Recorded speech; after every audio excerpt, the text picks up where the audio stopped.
Welcome back to the Horse Racing Show. Glad that you're watching us on YouTube. Thank you for liking and subscribing, listening to us on your iPad or perhaps Google Play or at 93.9 in Louisville. I've been wanting to have this man on. He's as good as it gets. We talked about having guests like that. There's not been a better guy calling a race than Tom Durkin, who has been my friend for many years. I've had the pleasure of working with him at NBC, where he called the races from 84 to his retirement in 2010. Then, of course, New York Racing. He's been the voice of that up until a few years ago. He's enjoying retirement, which means he really hasn't slowed down that much, and Tom joins us now. Welcome in, Tom. Yeah, I'm a guy without a job, and I just really had to make room for you in my very, very long, busy day. I'll only be able to play 9 holes of golf today, Kenny, because you wanted me on your show. Well, Tom, I can't thank you enough, and it looks like the weather's letting up, so the worst part's over, as Bill Murray once said out on the course. Yeah, the worst part is over when I go to the 19th hole. You know, I know a lot of people want to talk about that match game appearance, but first, before we do that. Oh, God. Damn videotape. Damn that videotape. But you can't, Yeah. We were talking, and all the guys working here on this show that help keep it going now, they've said the same thing before.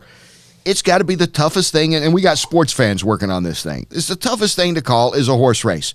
Because was it Clem McCarthy once said you can't lateral a horse. The horse race to me is the toughest thing for anybody to ever call, and especially when you're calling, like you did for such a great stretch with the New York Racing Association. When you're calling like 8-10 races a day, you got to keep remembering and forget and forget. Yeah, yeah. I just still am amazed how you did it so well for so long. Well, you know what? The broadcasters that really amaze me, and I don't know how they do it, hockey guys.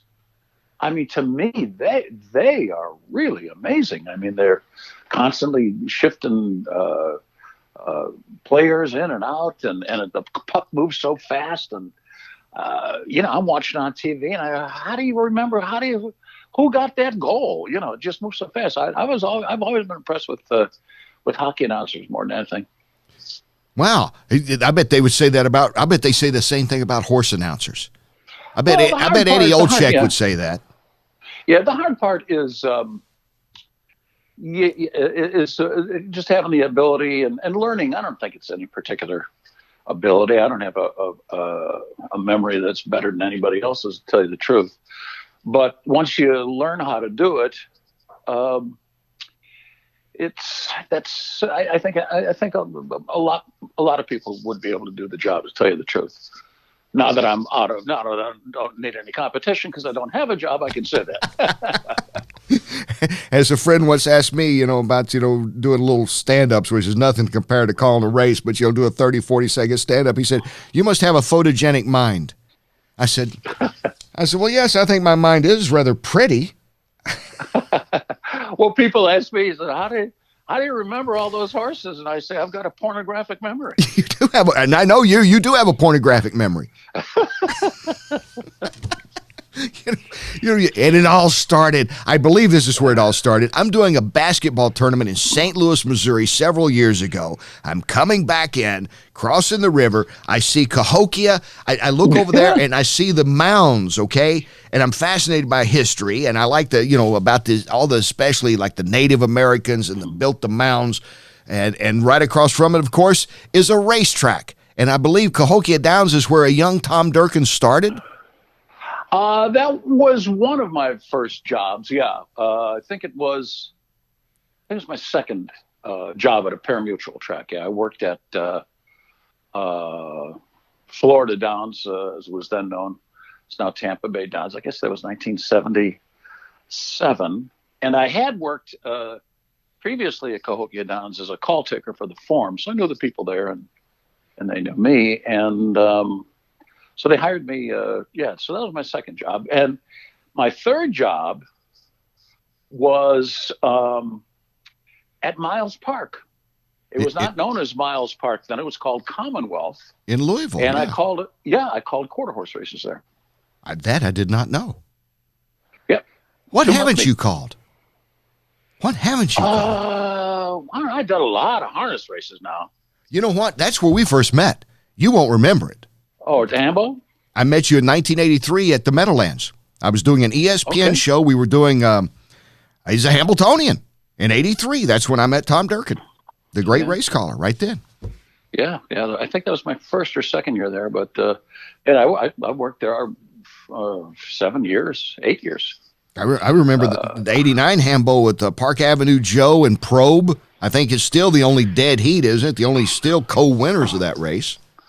People ask me what's the most exciting race I've ever called, and that's the answer.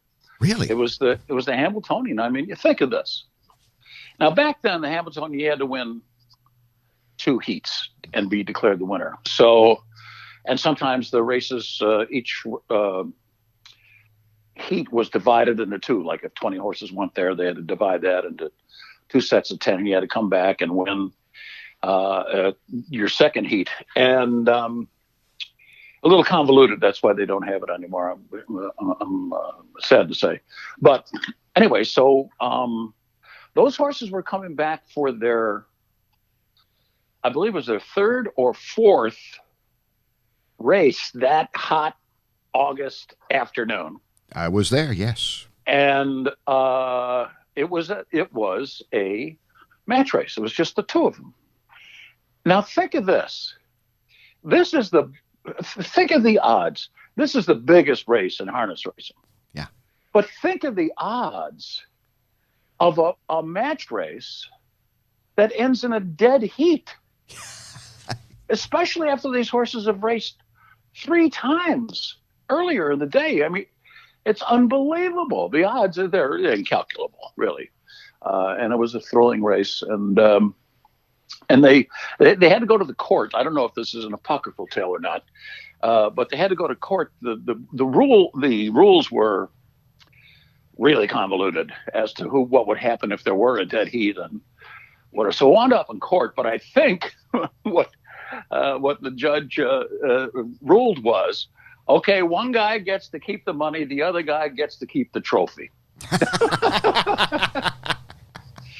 I would have gone for the money. I just said I like the money. Absolutely. I'll make my own trophy. That was your most exciting race. And I understand when you just broke it down like that, because that's one of my favorite races. Absolutely. Yeah. It was, people are harness races. Yeah. I probably called, 25,000 harness races maybe. Wow.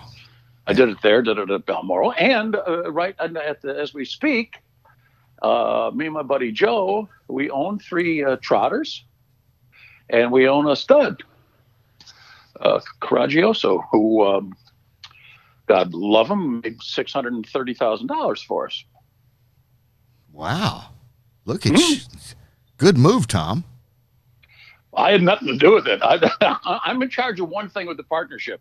Joe does everything, selects the horses, does the book work, gets the trainers, keeps everything, notes on the horses and blah, blah, blah.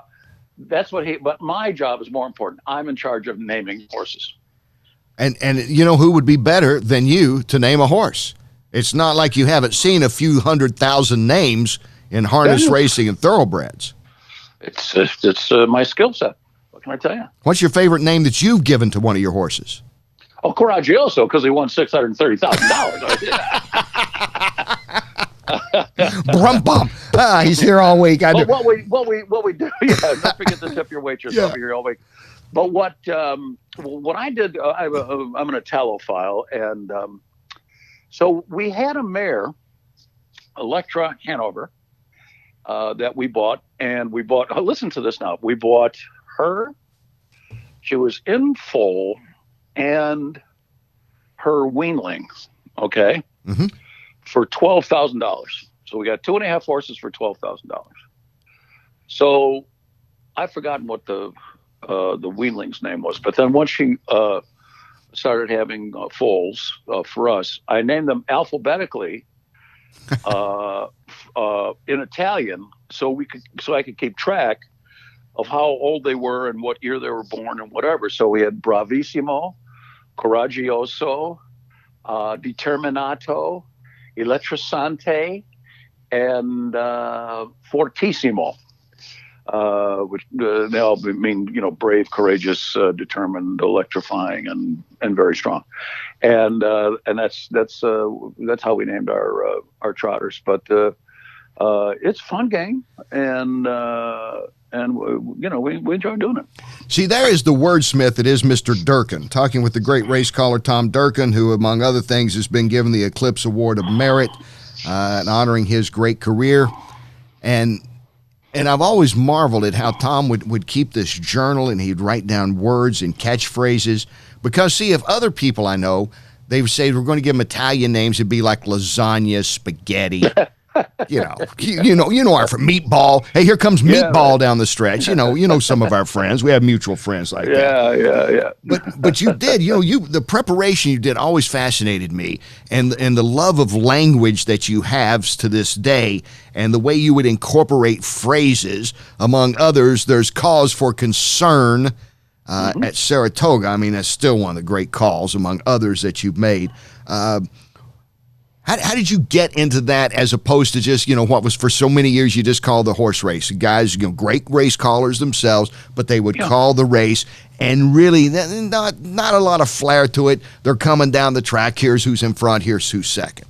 Yeah, but those guys, we're going back, 40s, 50s, 60s, some of the 70s. The tracks wanted the patrons above all to think the game was on the level, and that there was no favoritism or whatever. And that's why things were pretty much straight down the line, I believe.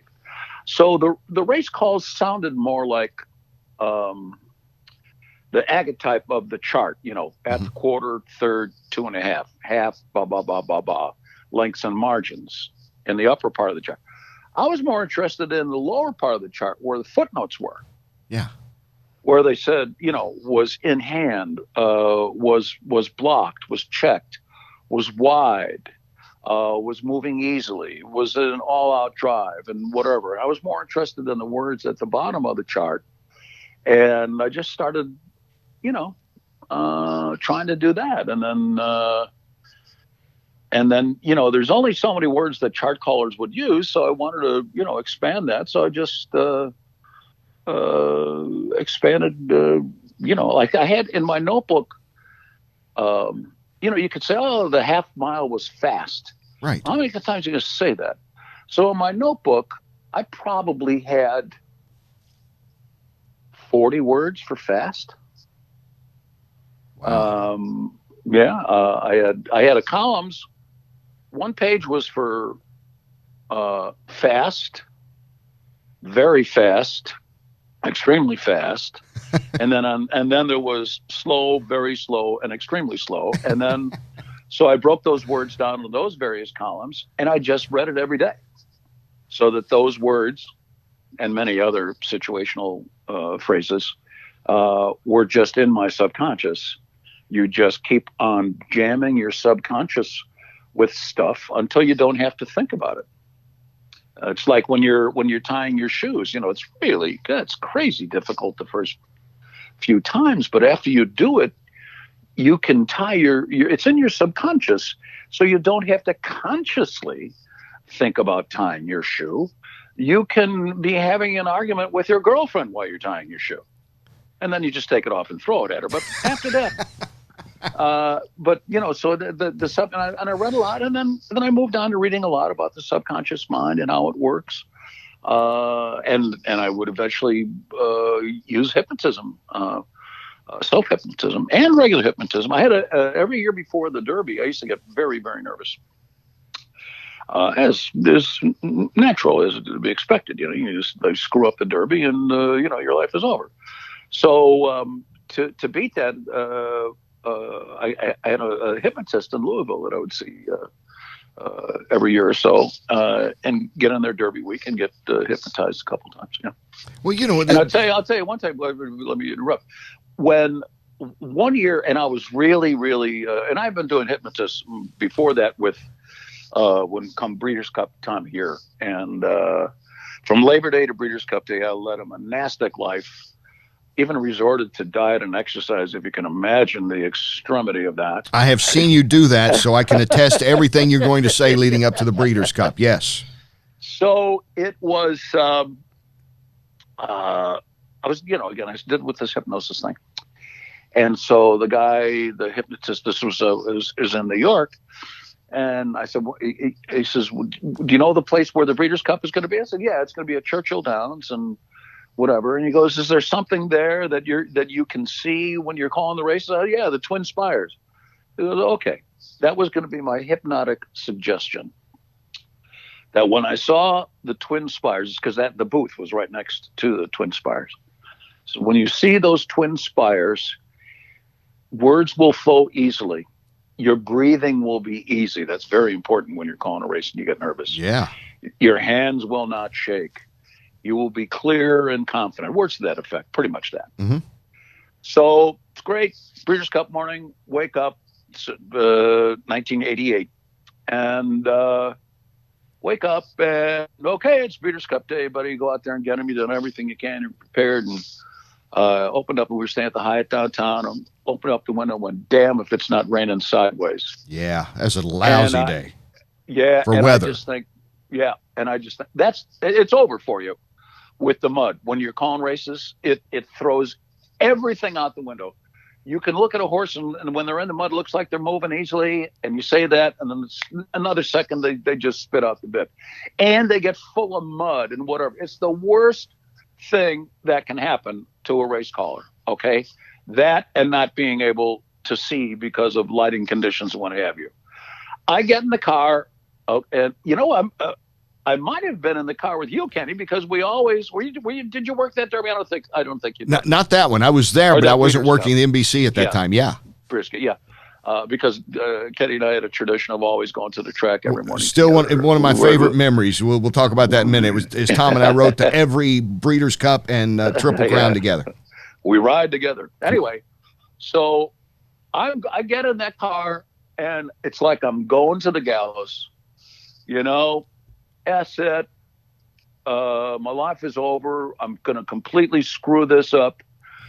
And because the year before that, 1987, I was so wound up that I was going to just quit and not do it. I just said, after this Breeders' Cup is over, I'm done. I'm going to go get a job teaching or something. But then I said, I'll give it one more try and do the whole hypnosis thing. Anyway, so I'm going to the gallows. I know I'm going to screw up because of the conditions. We're going down 4th Street. We turn right on Central, and there are those two twin spires staring me right in the eye. And I said, come on, baby, let's go. Bring it on. And so you did. And completely changed my view all day long. And that was that was the greatest day of horse racing ever.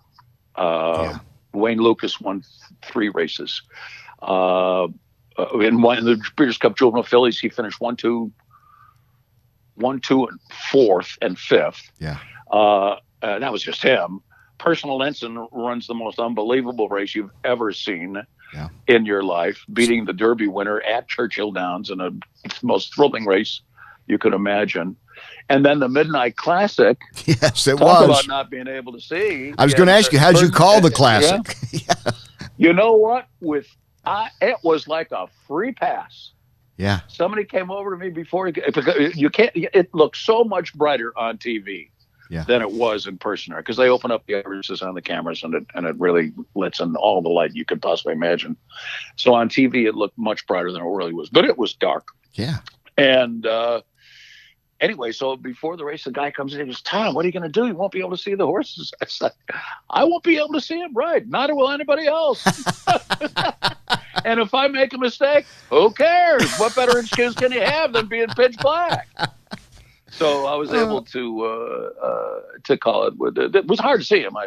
Now my binoculars were, they brighten up the image too, because the lenses are coated. But that was just unbelievable. Al Shiva retires the richest horse of all time. It was great. It was tremendous. I remember that. And I remember not even picking. I was listening to you. That's how I knew where he was. But I wasn't picking anything up till he got within probably the final furlong or so, because I was watching from the stands too, and listening to your call on NBC, and I was able to pick it up that way. But I remember you told me about the success you had with hypnosis and seeing those twin spires. That's that's inspiring to a lot of people.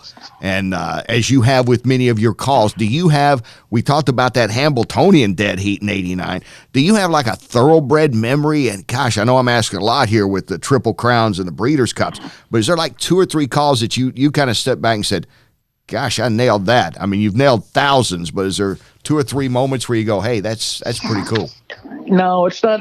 You don't really think like that. I mean, because after you see the race, because it's post facto, you know what happened. Yeah. And you'd like to say there's 7 furlongs to go, and it sure looks like Ali Sheba is going to be able to get up in the. You'd like to say that, but then you can't go out on a limb all the time. You just you do your best. So after every race, I mean, there's always something I could have done better. So I never really looked at it like you nailed that. Never. I'll say it. You have nailed it. You can say that, but I'm not going to say it. Well, I'll say it. I'm a huge fan. I just, like I say, I mean, I know Larry, and there's some great race callers out there, but, they always talk about that Rushmore. I was like, Mount Rushmore. And, I said, Tom Durkin, you got first guy you carve into Mount Rushmore when you talk about race callers. That in match. Are you calling me stone-faced? Is that what you're calling me? Not to your face. I'm behind a mic. Hey, thank you. Tom and I'll be working at Catskills this weekend. You might want to come by. We had more laugh. You know what we should have done was a segment when we were riding over to the races in the car, when NBC would pick us up and take us to the racetrack. Those were some moments. There's an idea. We can make a fortune, Kenny. 2 men in the car talking. You almost called this guy. That'll be it. You know Jerry Seinfeld, don't you? Call him up and see what he thinks about our idea that we just came up with. Hey, forward thinkers. Ahead of our time. Match game.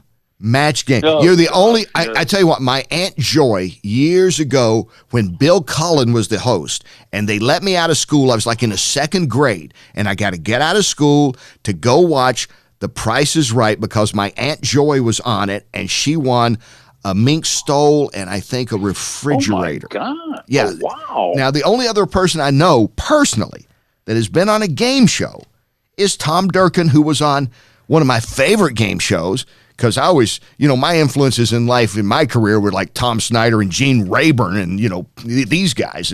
And I liked Match Game because of Gene Rayburn. I always thought that was just a fun show, and you were on Match Game. Yep. And Dave Johnson was actually on To Tell the Truth, if you remember that show. Yeah, well, then that's 3 people back. I know. Yeah, that's 3 people I know then, yeah. Yep. Yeah, I was on Match Game. Also was on $20,000 Pyramid, too. Good gracious, you're multiple. I should have known that. Yep. 20. 2 of them. How much did you win on the $20,000 Pyramid? $20,000 Pyramid. I was in a tie. 20-20 each. And my partner that day, I was supposed to have Rita Moreno. Yeah. Who was really good in Match Game. Right. She got sick, and I got this dumbbell soap opera. Oh boy. But anyway, regardless of the bad partner, I got 20 out of 21, and so did the person I was playing against. So we had a tiebreaker, and lost that. That's a long story. But so I got fabulous parting gifts. I got 250 packages of sugarless gum. Wow. A Billy the Kid boys wear outfit. A osterizer, food preparation things. Yeah. I got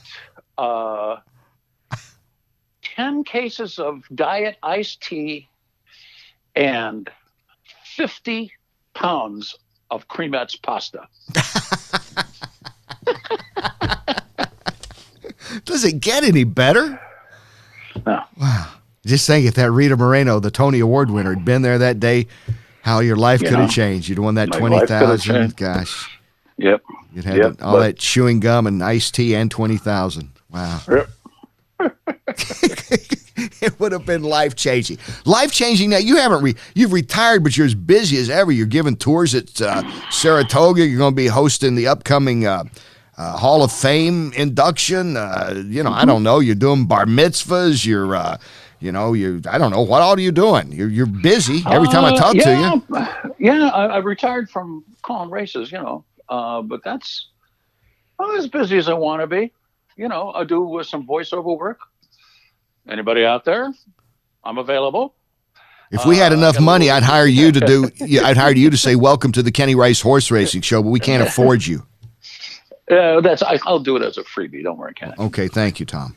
And I got a little recording studio in my basement here in Saratoga. And so do the odd commercial. I'm okay at the voiceover stuff. I'm not okay at getting business. And it's hard to get an agent because up here in Saratoga, it's mostly a New York City game. So, right. But I do, I'm doing tutorial stuff for Microsoft and whatever, the odd commercial here and there. So it's good. I enjoy it actually very much. I'll tell you, not only is he a great race caller, he can do voices. His vocabulary is unlimited, and not only that, he knows a lot of words.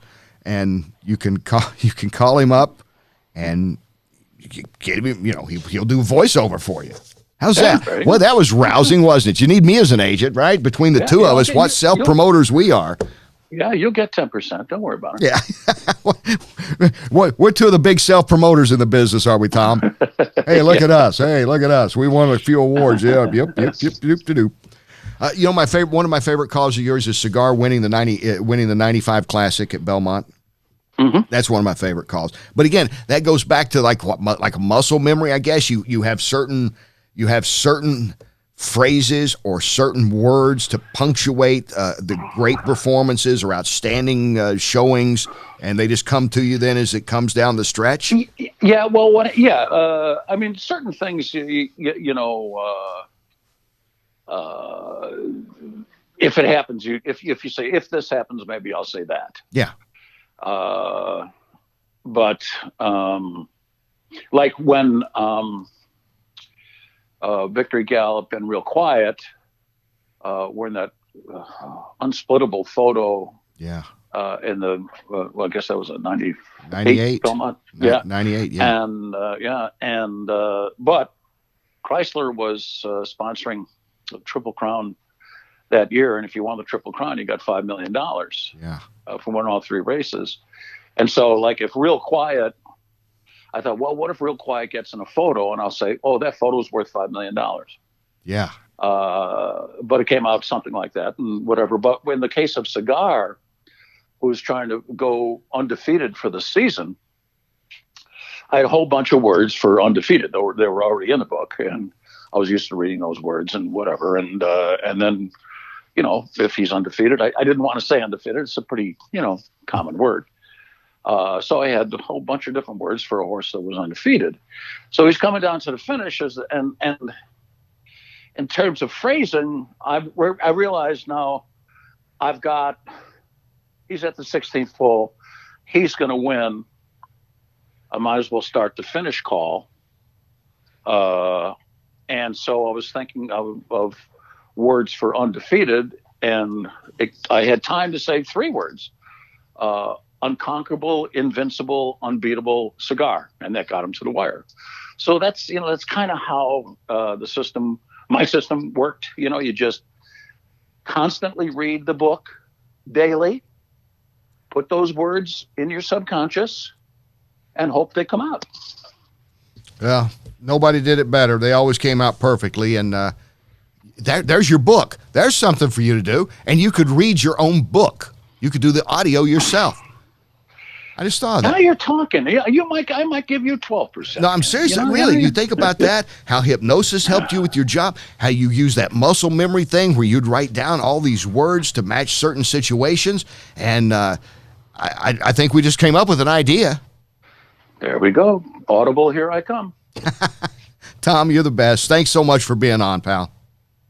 All right, Kenny, all the best. We'll see you around campus. I can't wait. This summer. Yeah, definitely. The legendary Tom Durkin right here on the Horse Racing Show. More after this.